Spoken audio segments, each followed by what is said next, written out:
La TVT au cœur de l'information.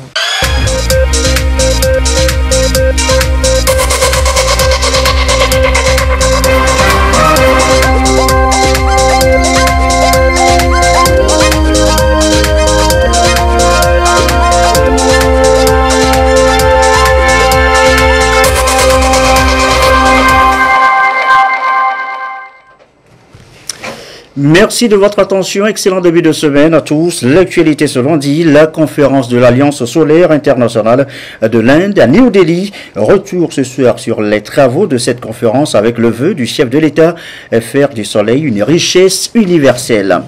Du soleil justement en Inde pour le Togo, le renforcement de la coopération entre Lomé et New Delhi, illustré par la signature d'un mémorandum. Et la bonne nouvelle, eh bien, c'est la construction bientôt au Togo d'un hôpital de référence. Les droits des enfants évoqués aussi ce soir dans l'actualité, les parlementaires sans frontières y consacrent leur rencontre de Lomé. Présent à cette séance, le prix Nobel de la paix 2014, Kailash Satyarthi, reçu ce matin par Drama Dramani, le président de l'Assemblée nationale. Enfin, l'hommage à Yombo Oluwem, écrivain malien, premier prix africain Redodo en 1968. Il est décédé en octobre dernier. L'ensemble de ses œuvres a été revisité samedi à l'université de Lomé en guise d'hommage donc à l'écrivain. Voilà, madame, messieurs, le sommaire. Bienvenue au 20h. Bonsoir à tous. Parvenir donc à faire du soleil ce bien commun, une richesse universelle, souhait émis par le chef de l'État à la tribune de l'Asie, l'Alliance solaire internationale. Conférence à New Delhi hier dans la capitale indienne. Plusieurs chefs d'État et de gouvernement ont pris part à ce sommet. Le président Faure Gnassingbé a donc pris la parole. Les idées forces de son intervention résumées ici par Joseph Amiga. En Inde, le Togo veut tirer le meilleur de la conférence de l'Alliance solaire internationale.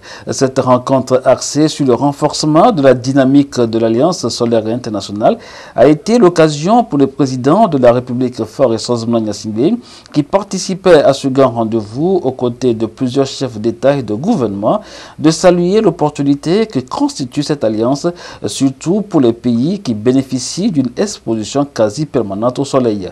Le chef de l'État, Faure Sozman Gnassingbé, président en exercice de la CEDEAO, a partagé avec l'assistance des actions entreprises au niveau communautaire et au plan national dans la perspective de l'accès universel à l'électricité, en particulier au profit des populations rurales.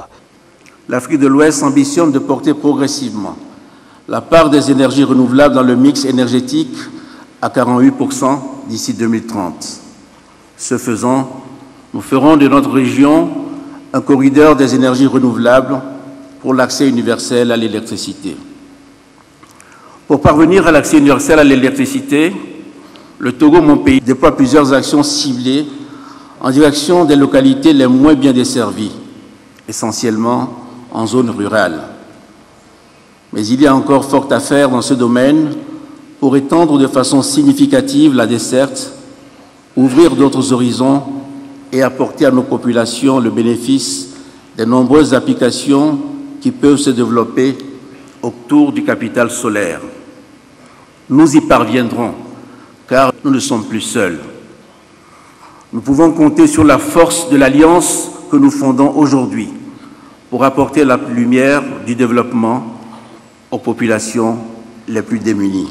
Au Togo, nous avons lancé une initiative d'électrification par kit solaire individuel à prix préférentiel.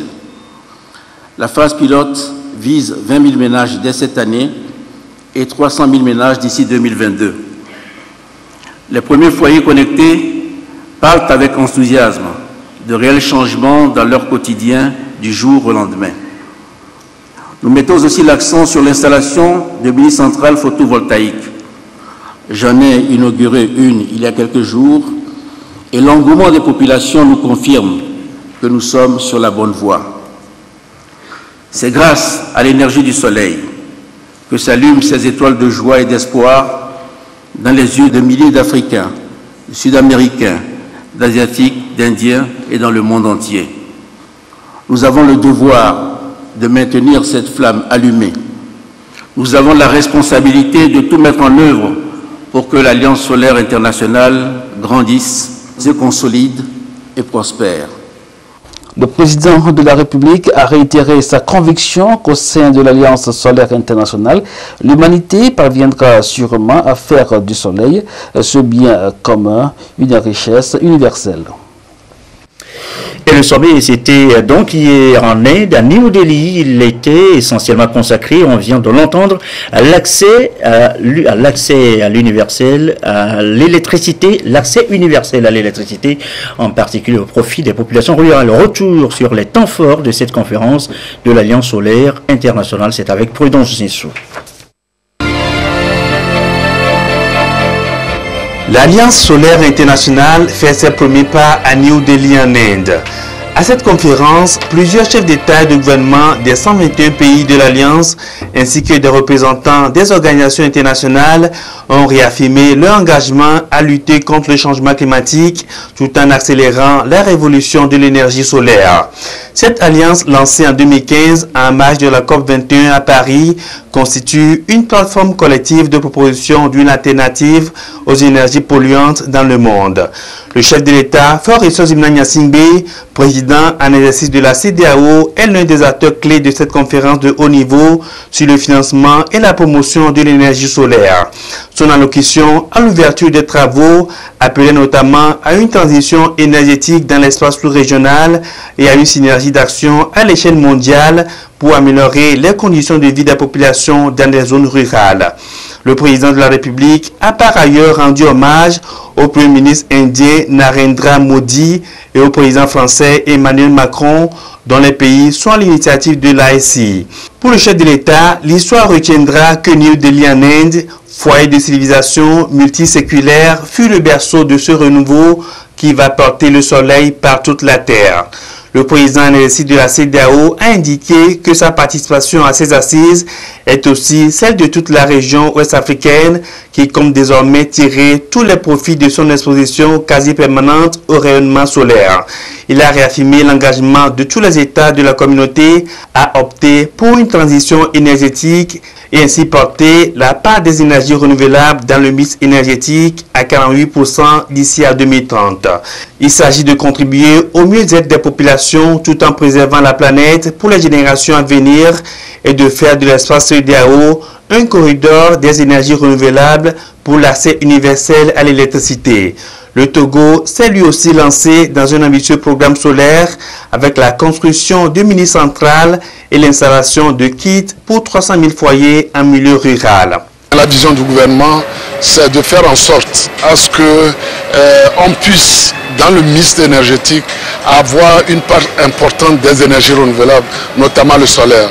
Donc les activités de l'Alliance solaire, comme je l'ai dit, c'est de pouvoir produire effectivement de l'énergie à partir du solaire et ça correspond exactement à la vision effectivement du gouvernement sous la houlette du chef de l'État. L'objectif du gouvernement, c'est de pouvoir, d'ici l'horizon 2030, fournir à toute la population togolaise de l'énergie de qualité, propre, qui respecte l'environnement et à un meilleur coût.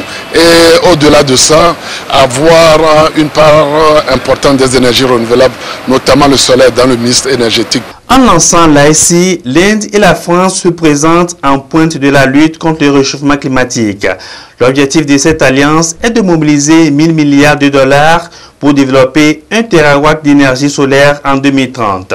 L'Inde est présentée comme un exemple à suivre car ce pays, troisième pollueur de la planète, veut multiplier sa production solaire par 25 en 7 ans pour la porter à 100 gigawatts en 2022. Le président français Emmanuel Macron a indiqué que la France allait engager d'ici à 2022 700 millions d'euros supplémentaires en prêts et en dons débloqués par l'Agence française de développement pour soutenir des projets dans la soixantaine de pays adhérents de cette organisation. Sur le site du sommet, des installations solaires pour montrer la volonté de l'Inde à transformer véritablement le solaire en énergie électrique avec des technologies de pointe. Le chef de l'État a eu droit à des explications sur le fonctionnement de ces appareils lors de cette visite de stand. Et nous noter qu'en marge de la conférence, le président Faure Gnassingbé a eu des entretiens avec plusieurs de ses pairs présents en Inde.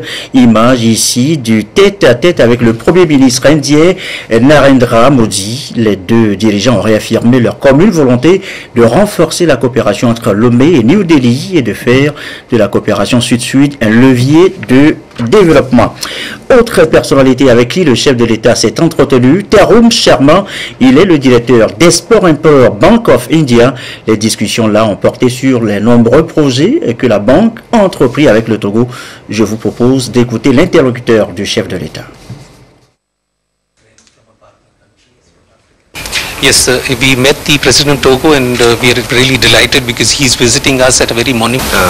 Ils ont rencontré le chef de l'État et en saisant l'opportunité de sa présence ici à l'Alliance solaire internationale dont la conférence a eu lieu ici. Et ils sont venus déjà pour pouvoir développer, continuer de poursuivre les projets qui sont déjà en cours, sachant qu'ils ont déjà plein d'autres projets avec le Togo, notamment dans le domaine du social et de l'économie. Further the social and economic development in Togo. Et nous évoquions à l'instant le renforcement de la coopération entre le Togo et l'Inde à la faveur justement de l'entretien entre le chef de l'État et le Premier ministre indien. Illustration de cette coopération, la signature d'un mémorandum d'entente entre la société indienne avec la société indienne Ping Pong Global Limited. Le groupe va construire au Togo, et c'est là la bonne nouvelle, un hôpital de référence pour renforcer le système sanitaire dans le pays. Prudence Zissou. Précise avec le groupe indien Ping Pong Global Limited. La société indienne va bientôt construire au Togo un centre hospitalier de référence. Cet engagement s'est traduit par la signature d'un mémorandum d'entente entre le gouvernement et la direction générale de Ping Pong Global Limited. Le groupe se réjouit déjà du dynamisme de l'État togolais qui consiste à offrir de meilleures perspectives au système de santé du pays. Yeah, we have just signed a memorandum of understanding MOU with... Le document que nous avons signé concerne le projet de construction d'un hôpital au Togo. Donc je suis très content de la rapidité avec laquelle le gouvernement togolais a réagi pour mettre le terrain à notre disposition. Donc nous allons tout faire de notre côté pour essayer de commencer la construction au plus tôt possible. Et dans les prochains jours. On the cooperation, but it depends on as fast as we get the land, we get the approvals. I think within 2 years we should start the operations. Le gouvernement s'est engagé à accompagner cette volonté de la direction de Ping Pong Global Limited. Et l'on mesure déjà la portée de ce projet qui viendra renforcer le système sanitaire du Togo, ce qui permettra aux populations de bénéficier des soins de santé de qualité et dans de meilleures conditions. Il est 20h12. L'actualité au plan national. Kailash Satyarthi, chez le président de l'Assemblée nationale. Audience ce matin. Kailash Satyarthi est prix Nobel de la paix en 2014 avec le président Drama Dramani. Il a été question des droits des enfants, thème de la rencontre africaine à Lomé des parlementaires sans frontières. Nous y reviendrons. D'abord, la déclaration à la presse du prix Nobel reçu ce matin à l'Assemblée nationale. J'ai été très heureux de rencontrer le président de l'Assemblée nationale parce que ça fait longtemps que je travaille avec d'autres partenaires sur le terrain. Mais ça a été un honneur aujourd'hui de rencontrer le président de l'Assemblée nationale parce que cette rencontre va nous permettre d'avancer encore dans ce que nous sommes en train de faire. J'ai eu donc à échanger sincèrement avec le président de l'Assemblée nationale. Je lui ai fait des suggestions et des propositions. Je lui ai même demandé d'envisager consacrer une journée entière au niveau de l'Assemblée nationale pour débattre des questions des enfants, le travail des enfants, la traite des enfants, la violence des enfants, pour qu'on puisse discuter de ces choses-là sous l'angle des objectifs du développement durable. Je suis heureux de vous annoncer que le président de l'Assemblée nationale a même accepté consacrer une journée entière à discuter des questions relatives aux enfants. Je dois vous avouer que cela ne s'est pas encore produit en Afrique, où on voit un parlement se réunir et consacrer une journée entière à discuter des affaires des enfants. Donc le Togo va être le leader, le pionnier dans cette aventure. Et si le Togo commençait, ça veut dire que le Togo va, j'allais dire, contaminer les autres pays dans ce sens. Il y a longtemps que je travaille au Togo à travers des partenaires. Je travaille sur la question des enfants. Il y a longtemps que je le fais. Mais je suis heureux d'apprendre que le président de l'Assemblée va faire de cela une question primordiale. Et ce faisant, je vais devenir non seulement un ami du Togo, mais un ami des enfants du Togo. Et cela va m'encourager à porter ma voix très haute partout où je serai pour plaider à ce que les gens puissent considérer ce que les Togolais font pour les enfants, les droits des enfants, l'éducation des enfants un peu partout dans le monde. Raise a demand that the international community should support children of Togo. Voilà l'audience du président de l'Assemblée nationale ce matin. On en vient maintenant à la rencontre annoncée tantôt, la rencontre africaine des parlementaires sans frontières, rencontre consacrée aux droits justement des enfants, le compte rendu de Antoinette Omovova. Il s'engage contre les pires formes de travail des enfants et pour mener une lutte efficace en vue de promouvoir les droits des enfants, le réseau des parlementaires sans frontières créé en 2015 sur l'initiative du prix Nobel de la paix 2014, Kailash Satyarthi a défini une série d'actions afin de défendre la cause des enfants partout dans le monde. Cette rencontre des parlementaires sans frontières, qui réunit plus de 20 pays, notamment les Pays-Bas et l'Inde, offre l'opportunité aux différents acteurs de réfléchir sur la problématique des droits des enfants. On a constaté dans le monde qu'il y a environ 40 000 parlementaires et qu'au sein des parlements, c'est peut-être à peine 2% de ces parlementaires qui évoquent les questions des droits de l'enfant.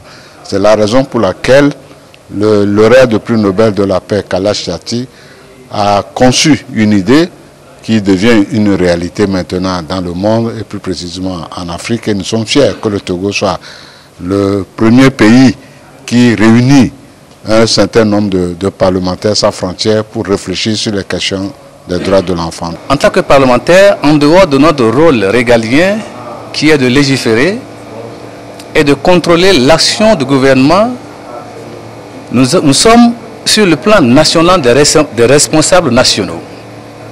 Et localement, nous sommes des notables.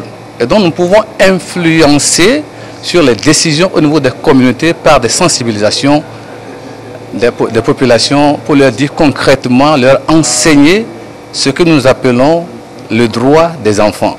Comment il faut promouvoir le droit des enfants pour que demain, nous ayons un monde meilleur. Chaque pays a un rôle à jouer pour faire progresser la situation des enfants et protéger leurs droits. Les parlementaires, représentants du peuple, doivent faire de cette lutte une réalité.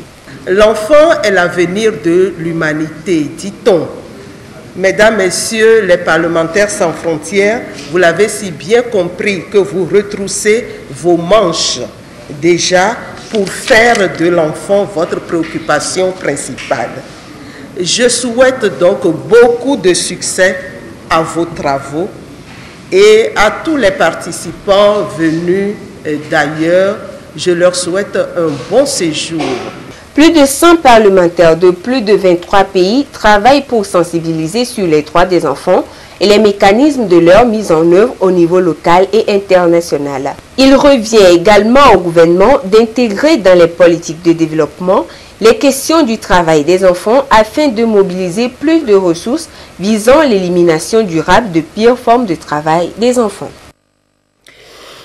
Et l'un des droits de l'enfant, un droit fondamental, vous le savez, c'est le droit à l'éducation. Le Japon vient d'octroyer au Togo 96 millions de francs CFA pour justement construire des infrastructures scolaires. La signature de la convention est intervenue cet après-midi. Nous reviendrons tout à l'heure dans le courant de cette édition sur le sujet. Sachez que dans la foulée, que le Togo abrite les 15 et 16 mars prochains la 4e conférence annuelle et assemblée générale du réseau d'éducation et de recherche de l'Afrique de l'Ouest et du Centre. Il s'agit de l'interconnexion entre les réseaux nationaux d'éducation et de recherche pour des échanges de cours et d'informations. Un prélude donc à cet événement. Eh bien, une séance de formation sur le protocole de routage se déroule depuis ce matin à Lomé. Dédé Koussaou, Tchassimna Baga pour plus de précision. Cette session porte essentiellement sur les protocoles de routage, c'est-à-dire comment les réseaux s'interconnectent pour bien fonctionner. Il s'agit des derniers réglages avant la 4e conférence annuelle et l'Assemblée générale du réseau d'éducation et de recherche de l'Afrique de l'Ouest et du Centre, WACREN. Dans le cadre de la conférence de WACREN 2018, nous procédons au lancement du réseau. Donc c'était important pour nous que les ingénieurs qui gèrent les réseaux nationaux d'éducation et de recherche et nous puissions nous rafraîchir un peu sur comment techniquement on bâtit les réseaux, comment est-ce que les réseaux nationaux d'éducation vont s'organiser avec les universités et comment les réseaux nationaux vont parler avec le réseau régional que WACREN constitue.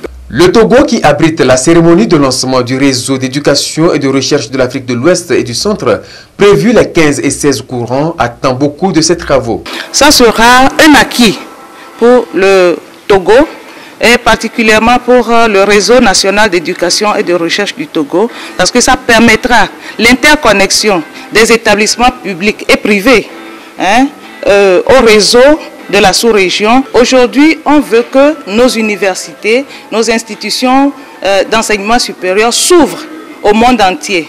Donc c'est à cela que nous travaillons. Et cette conférence va y contribuer grandement. Créé en 2009 au Ghana, le WACREN regroupe 22 pays avec plus de 150 institutions d'enseignement supérieur et de recherche et plus de 2 millions d'utilisateurs potentiels.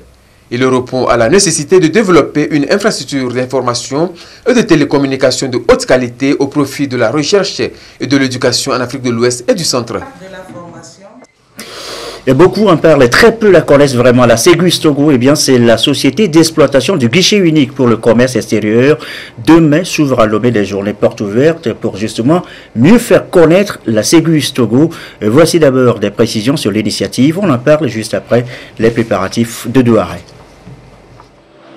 Depuis quelques années, le Togo s'est engagé à renforcer la sécurité et l'efficacité des procédures de dédouanement liées au commerce extérieur. Après l'appel d'offres lancé par le gouvernement pour la mise en place et l'exploitation du guichet unique pour le commerce extérieur au Togo, la Ségus, société d'exploitation du guichet unique pour le commerce extérieur, a été retenue. Aujourd'hui, cette société a permis d'améliorer les délais de traitement des marchandises et a favorisé la transparence dans les relations entre acteurs du commerce à travers le guichet unique.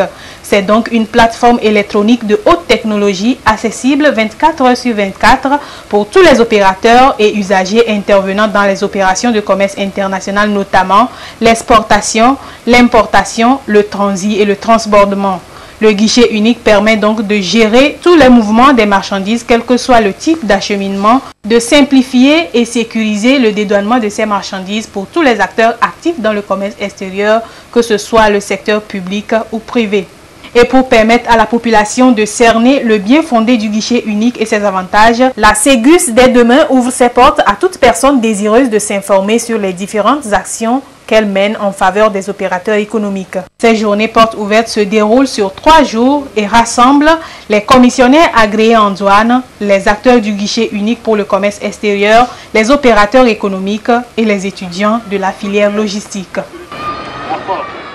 Et voilà, journée porte ouverte Ségus en préparation, vient de le suivre dans le reportage. Avec nous, pour toujours davantage de précisions, le directeur général Ségus Togo, M. Cédric Chalvon de Merci. Bonsoir. Bonsoir, monsieur. Merci d'avoir accepté notre invitation pour plus de précisions, au-delà de la définition qu'on vient de suivre tout à l'heure. Société d'exploitation du guichet unique du commerce extérieur. Que fait véritablement Ségus Togo? Voilà, alors déjà la Ségus, c'est un partenariat public-privé qui lie la société Bureau Veritas et le ministère du Commerce et de la Promotion du secteur privé. Alors la Ségus exploite le guichet unique, donc, qui est une plateforme électronique qui permet l'échange de données entre tous les acteurs de la chaîne d'import-export. Donc en fait c'est un logiciel que des utilisateurs dans lesquels ils rentrent toutes les données nécessaires et ensuite ces données sont diffusées. Ça permet aussi tout ce qui est le paiement unique, c'est une des grandes fonctionnalités du guichet unique. Et donc le guichet unique a été mis en place courant 2014-2015 et maintenant nous l'exploitons depuis bientôt maintenant 4 ans. Mais c'est toujours nécessaire de communiquer un peu plus sur ce qu'est le guichet unique et c'est l'objet de ces journées. Oui, justement, et ces journées portes ouvertes s'ouvrent demain pour 3 jours, demain mardi, mercredi et jeudi. Alors c'est pour quel intérêt, quel objectif précisément? Déjà, comme j'expliquais, c'est un peu d'expliquer vraiment ce qu'est le guichet unique, parce que beaucoup de choses, comme l'a dit votre reportage, beaucoup de choses circulent sur le guichet unique. Mais à part les utilisateurs directs, la plupart des opérateurs économiques en ont une image un peu tronquée sans doute, ou qui est faite de on-dit. Et c'est l'objet, c'est d'expliquer ce que fait le guichet unique, quels ont été les bénéfices du guichet unique, parce que maintenant, après 4 ans d'exploitation, il y a eu des effets notables sur les temps de passage qui ont diminué de 30%, l'accroissement des recettes de l'État, etc. Et donc c'est l'objet de présenter un peu tous ces bénéfices-là, et de montrer aussi aux importateurs comment fonctionne le système, parce que Ségus, nous sommes en relation directe avec les commissionnaires agréés en douane, mais pas avec les importateurs ou exportateurs, et eux en particulier ont besoin de mieux comprendre le système, et je les invite tous à venir à ces journées. Et selon vous, qu'est-ce qui devrait changer après ces journées portes ouvertes entre vous, c'est-à-dire Ségus, et les utilisateurs ou les opérateurs économiques notamment? Mais je pense qu'il y aura plus de compréhension mutuelle sur ce qu'on fait et le système. Et ça va sans doute permettre aussi de gagner un peu de temps sur le passage des marchandises, parce qu'on veut sensibiliser tous les importateurs et exportateurs à anticiper une partie de leurs formalités, ce qu'ils ne font pas encore suffisamment aujourd'hui. Aujourd'hui, vous pouvez sortir votre conteneur en moins de 2 jours du port de Lomé, et les gens devraient le savoir pour anticiper le maximum leurs formalités et gagner en temps et en argent. Dernière question, avant de vous laisser partir, où ont lieu précisément ces journées portes ouvertes? Au port autonome de Lomé, au siège du Ségus, c'est où exactement? Non, elles ont lieu au siège de Ségus, pour que les gens comprennent bien le fonctionnement de la société. Et donc, il se situe à Blogame, Kotokukanji, à proximité du boulevard. Il y a un grand panneau, un peu avant ETI, quand vous venez du centre-ville. Au siège. Donc, merci beaucoup, Monsieur Cédric Chavron, merci pour toutes ces précisions apportées ce soir à propos justement de ces journées portes ouvertes Ségus Togo qui s'ouvre demain et pour 3 jours. Autre société évoquée ce soir, la société Bellis Courtage Assurance. Elle vient de lancer sa plateforme d'assurance en ligne. Les précisions, Hilary Chamégan de Douaré.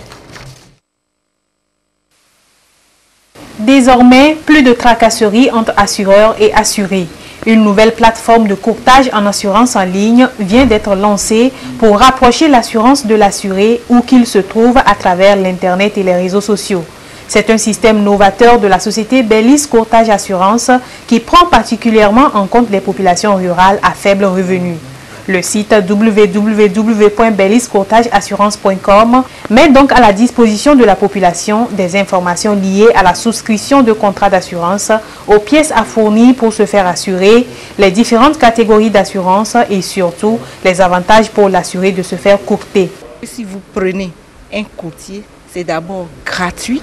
Le courtier va vous aider à comprendre le contrat que vous avez déjà. Et surtout, en cas de litige, vous n'allez pas vous confronter directement à l'assureur qui, lui, est un professionnel et qui va faire tout et tout pour faire valoir ses droits. Passer par un courtier, c'est l'avantage de faire une opération gratuite, d'être aidé à comprendre ses contrats d'assurance et en cas de litige, le courtier va vous représenter auprès de l'assureur. La plateforme qui vient d'être lancée est une initiative heureuse parce que ça permet aux clients, aux assurables de Bellis Courtage de se rapprocher davantage de leur courtier. C'est une avancée pour le courtage au Togo. La plateforme www.belliscourtageassurance.com offre des garanties sécuritaires.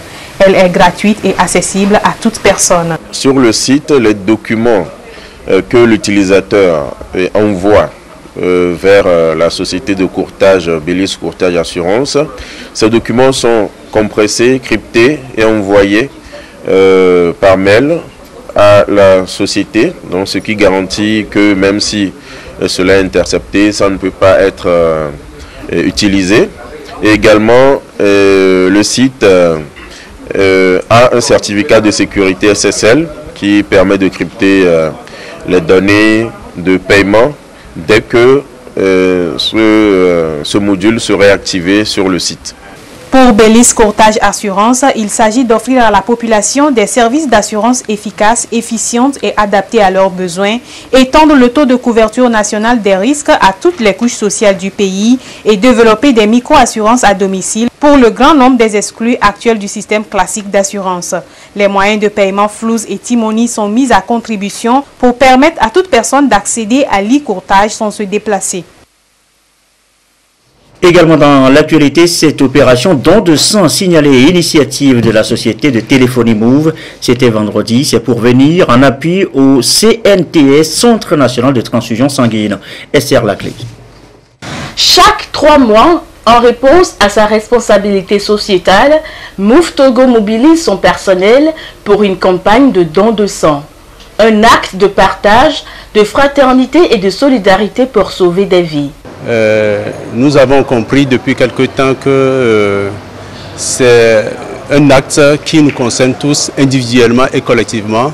Et c'est pour cela que nous avons d'ailleurs pris l'engagement à la première campagne que tous les 3 mois, nous ferons ce don de sang pour encourager et soutenir le centre de transfusion sanguine qui se bat pour cette problématique.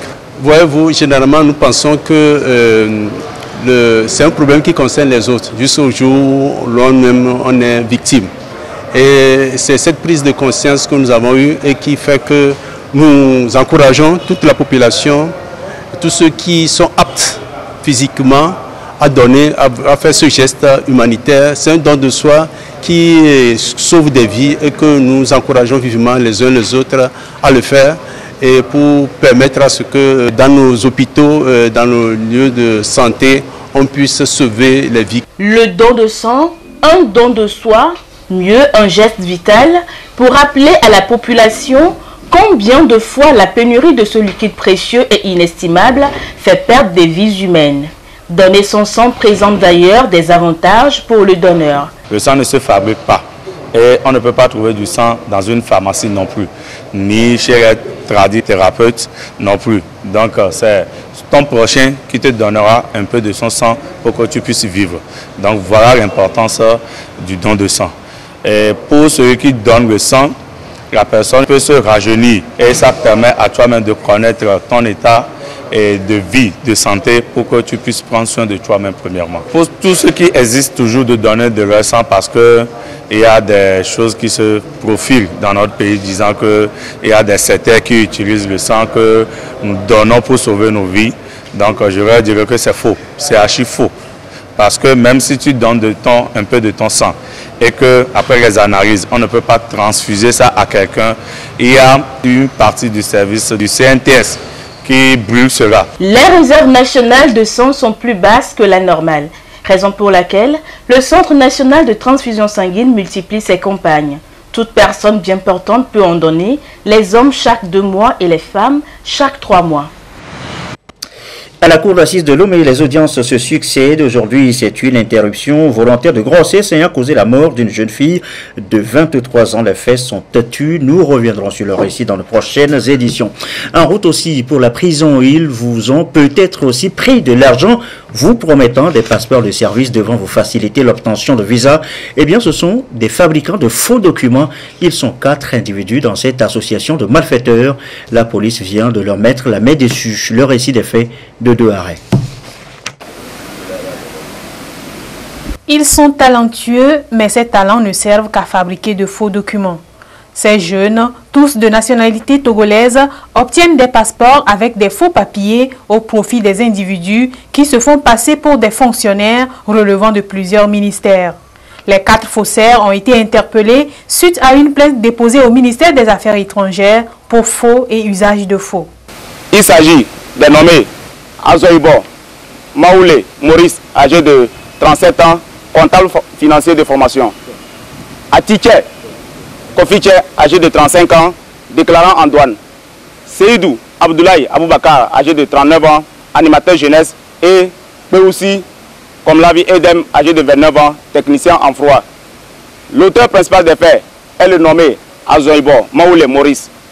Étant employé dans une agence de voyage basée à Lomé, il a publié sur le net qu'il y a une opportunité de voyage sur les îles Bermudes. Ayant reçu des postulants, il s'est fait confectionner des cachets des différents départements ministériels et imiter des signatures des ministres pour fabriquer des faux documents. Il a ainsi fabriqué de fausses attestations de travail à ces personnes comme si elles étaient des fonctionnaires des divers départements ministériels. L'objectif est de leur faire établir des passeports de service pour faciliter la procédure d'obtention du visa. Certains faux passeports ont pu être établis au profit de 3 personnes, dont 2 ont été également interpellés. Les investigations menées par la brigade de recherche et d'investigation de la Direction générale de la police ont permis de saisir plusieurs documents et passeports et des faux cachets.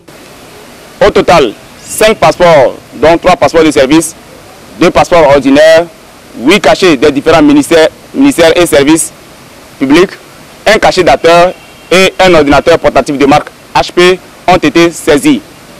Ces 4 individus seront conduits par devant Monsieur le procureur de la République à Lomé pour faux public et répondront de leurs actes.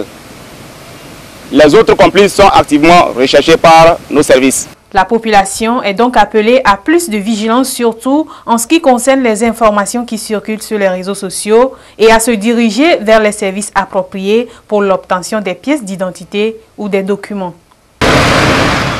Et l'effectif de la police bientôt étoffé pour justement les besoins du service. 11 000 candidats filles et garçons passent actuellement un concours pour leur entrée dans le corps de la police nationale. Les candidats ont subi les épreuves sportives ce lundi. Ça se poursuit demain mardi. Gérald Agoudjou. Après la phase des épreuves écrites samedi dernier, place aux épreuves physiques et sportives. Environ 11 000 candidats sont soumis à 3 disciplines de l'éducation physique et sportive. Le grimpé, la vitesse et la résistance. 1000 mètres pour les hommes et 600 mètres pour les filles.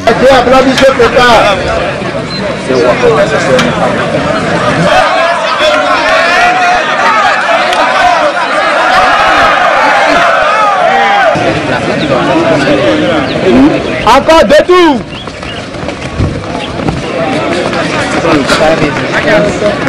C'est en janvier dernier que le gouvernement a lancé ce concours pour recruter les gardiens de la paix afin de renforcer l'effectif de la police nationale togolaise. Le besoin exprimé est de 1000 personnes. Parmi ces candidats, on aura des spécialistes de corps de métier de police notamment, des maçons, des menuisiers, des couturiers, des plombiers et bien d'autres. À Lomé, ces épreuves sportives se déroulent au lycée technique d'Adidogame et au 2e régiment d'infanterie des forces armées togolaises. À l'intérieur du pays, elles se tiennent à Kara. Ces examens physiques et sportifs prennent fin ce mardi et les candidats seront également soumis à un 3e et dernier test. Il s'agit de la visite médicale.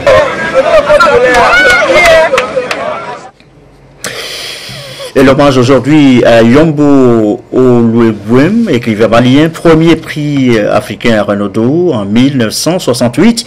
Il est décédé en octobre dernier à l'âge de 77 ans. L'homme est connu à travers son premier roman, Le Devoir de violence, revisité, ainsi que l'ensemble de ses œuvres. Hommage samedi dernier à l'université de Lomé. Nous reviendrons en images sur le sujet dans les prochaines éditions. Dans la foulée, à propos de l'université, justement, ce communiqué de la présidence de l'université de Lomé. L'université de Lomé a connu la semaine dernière des mouvements menés par les enseignants-chercheurs et les étudiants de la faculté des sciences de la santé suite à la convocation suivie de garde à vue à la gendarmerie nationale du vice-doyen et de 2 étudiants de la dite faculté. La présidence de l'université de Lomé tient à rappeler à la communauté universitaire dans son ensemble ce qui suit. La faculté des sciences et de la santé de l'université de Lomé a fait l'objet de dénonciations répétées de fraude au titre des évaluations de l'année universitaire 2016-2017. Saisie à cet effet par un groupe d'étudiants se réclamant de la faculté des sciences et de la santé, la présidence de l'université de Lomé a organisé des rencontres avec les autorités décanales de la faculté afin d'apporter des solutions idoines et pérennes. La faculté a en retour émis le vœu que la lumière soit faite sur cette affaire par l'audit du système de gestion des résultats des semestres 1 et 2. Dans cette dynamique, en accord avec le décanat, la faculté, l'expertise de la gendarmerie nationale par ailleurs saisi de la même affaire par des plaintes ayant le même objet, a été sollicité le 29 septembre 2017. Cette situation ayant conduit à une enquête de la gendarmerie a donné lieu à la convocation et à la garde à vue du professeur agrégé Iou Ateba Majesté et de 2 étudiants, mademoiselle Tamekoulé Amoudji Léontine et M. Dossé Foli Yuan Cédric. Dans l'attente des résultats de l'enquête, la présidence de l'Université de Lomé espère vivement que la faculté des sciences de la santé sera lavée de tout soupçon et exempte de toutes charges éventuelles. La présidence de l'Université de Lomé appelle dès lors la communauté universitaire au calme, à la retenue et à la sérénité dans le respect de la présomption d'innocence et la recherche de la vérité. Elle la rassure que diligence est faite pour un dénouement rapide de la situation. Autre communiqué du ministre des ministres du Développement à la base, de l'Artisanat, de la Jeunesse et de l'Emploi et de l'Économie et des Finances. Le guichet entrepreneurial Jeunes Femmes a ouvert ses portes ce mardi 6 mars 2018 dans les locaux de l'Office togolais des recettes, ancien commissariat des impôts en face de l'ambassade des États-Unis à Lomé. Mise en place par le gouvernement togolais par décret pris en Conseil des ministres le 1er février 2018, le guichet entrepreneurial Jeunes Femmes est destiné à faciliter les formalités pour l'obtention des pièces administratives habituelles exigées dans le cadre de la participation à la commande publique. Ce guichet fait suite à l'annonce du chef de l'État dans son adresse à la nation du 3 janvier 2018 relative à la mesure du quota des 20% de marché public réservé aux jeunes entrepreneurs et femmes togolais. Le guichet entrepreneurial Jeunes Femmes se chargera d'informer, d'assister les jeunes et les femmes entrepreneurs dans l'accomplissement des procédures administratives dans un délai réduit et de les orienter vers les institutions d'appui pour l'obtention des garanties de soumission et facilité de crédit nécessaires dans l'exécution des 10 marchés. L'objectif principal fixé est l'achèvement des formalités administratives dans un délai maximal de 72 heures après le dépôt de la demande du jeune entrepreneur. Le guichet ouvre ses portes tous les jours ouvrables de 7h30 à 12h30 et de 14h30 à 17h30 et offrira un service minimal d'orientation et de conseil tous les samedis de 8h30 à 12h30. Il est opérationnel à l'intérieur du pays dans les jours à venir. Voilà qui met fin à cette édition du soir quelque peu longue due à la densité de l'actualité. Merci à vous qui nous suivez ce soir à Alinka dans le canton de Toglikopé et comme d'habitude et toujours fidèlement. Très belle soirée.